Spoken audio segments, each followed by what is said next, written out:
घरचे 18 विश्व दारिद्र्य. आर्थिक परिस्थितीमुळे 5वी पर्यंतचे शिक्षण घेतलेल्या वडिलांचा गॅरेजचा व्यवसाय. 6 माणसांचं कुटुंब चालवण्यासाठी सुरू असलेली वडिलांची धडपड.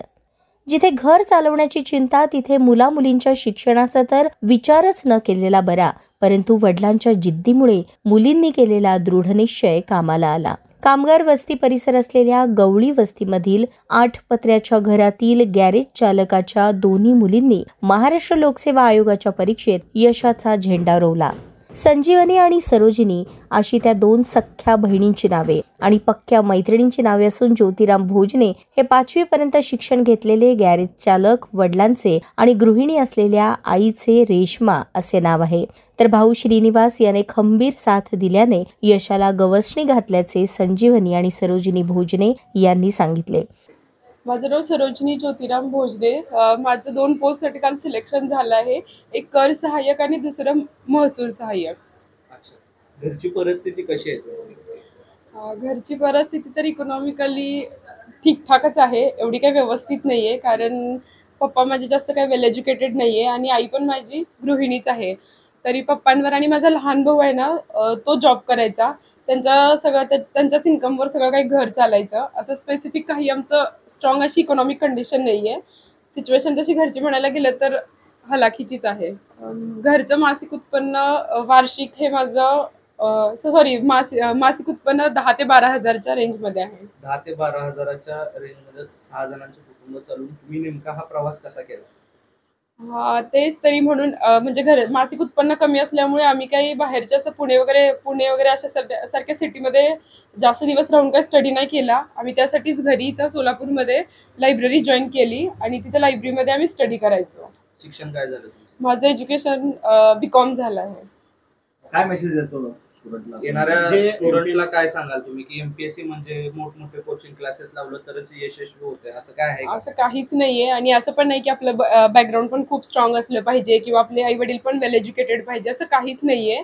फक्त एक्झामची रिक्वायरमेंट समजून घेतली पाहिजे, सिलेबस चांगला समजून घेतला पाहिजे, एक्झामचं पॅटर्न काय आहे ते समजून घेतलं पाहिजे आणि जर कॉन्सेप्ट क्लिअर असतील तर आपण ही पोस्ट आरामात क्रॅक करू शकतो.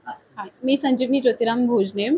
म्हणजे मी संभाजीराव शिंदे प्रशालेमध्ये माझं शिक्षण झालं आहे आणि माझं कॉलेज संगमेश्वर कॉलेजला झालं आहे आणि डिग्री पण तिथेच झाली आहे. डिग्री झाल्यानंतर मी 1-1.5 वर्षाचा गॅप घेतला. म्हणजे काय करायचं वगैरे माझं काय असं म्हणजे ठरलं नव्हतं. नंतर 1-1.5 वर्षानंतर मी MPSC करायचा निर्णय घेतला आणि 2018 पासून मी MPSC स्टार्ट केली. त्यानंतर मी 2019मध्ये माझा पहिला अटेम्प्ट दिला. तिथपासून मी प्रत्येक प्रिलिम क्रॅक करत गेले. मी मेन्स पण दिलेत 5-6, पण मी ओपन कॅटेगरीमध्ये असल्यामुळे माझी मेन्स काही पॉईंटने जायची. नंतर मला प्रिलिम द्यायला लागायची. तरी पण मग मी नंतर कंटिन्यू मी स्टडी करत राहिले आणि कंबाईन 2023ची जे ॲड होती त्यामध्ये माझं काल रिझल्ट आला आणि माझं सिलेक्शन झालं आणि माझं सिलेक्शन मंत्रालय क्लर्क म्हणून महसूल सहाय्यक या पदावरती माझं सिलेक्शन झालं आहे आणि त्यामुळे माझ्या घरचं वातावरण एकदम आनंदी आहे आणि एकंदरीतच आम्ही सगळं म्हणजे फॅमिलीमधले किंवा मी एकदम आनंदित आहोत, खुशी आहोत. माझे पप्पा गॅरेज मेकॅनिक आहेत आणि माझी आई गृहिणी आहे. MPSC तशी बघायला गेलं तर खूप हार्ड पण नाही आणि खूप सोपे पण नाही आहे. म्हणजे सातत्य, कंटिन्युटी आणि सिलेबस किंवा क्वेश्चनचा पॅटर्न वगैरे समजून घेतला तर आपण नक्कीच ह्या फील्डमध्ये सक्सेस मिळवू शकतो. साधारणतः किती तास अभ्यास करायचा तुम्ही? म्हणजे आमचं डेली रुटीन 6 ते 7 तासाचं स्टडीचं असायचं. म्हणजे आम्ही 8ला सकाळी लायब्ररीत जायचो. तिथपासून 1-2 तास गॅप व्हायचा. म्हणजे टाईम दुसऱ्या ह्याच्यासाठी आम्ही टाईम हे करायचो, पण नंतर 6 ते तास आमचा स्टडी चालायचा. घरची परिस्थिती कशी होती? म्हणजे लायब्ररीत का बरं जायची तू ऑफिसला? म्हणजे माझं घर खूप छोटं आहे. तसं बघायला गेलं तर आमची इकॉनॉमिकल कंडिशन पण चांगली नाही आहे.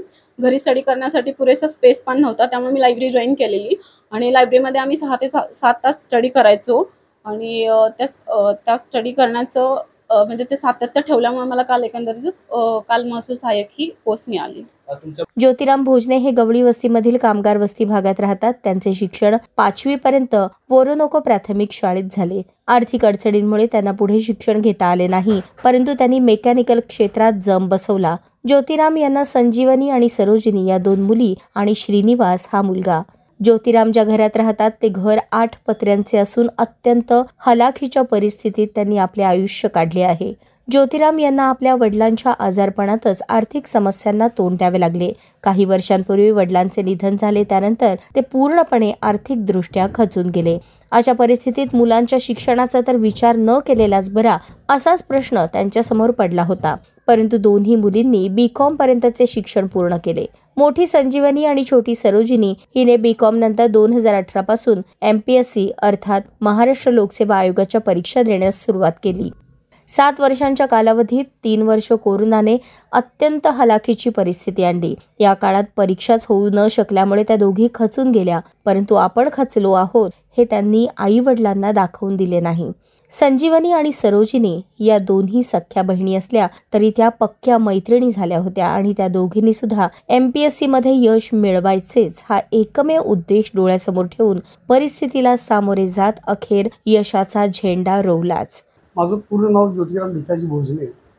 माझ्या मुलींना जे शिक्षण शिकवलं त्यांनी आज जी गोष्ट घेतली आहे ते माझी इच्छा जे पूर्ण केली तिने आज पूर्ण केली. इच्छा माझ्या मनात जे होतं की बाबा मुलीला मी शिकवायचं आणि पोस्ट त्यांनी घ्यायची त्याच पूर्ण केली.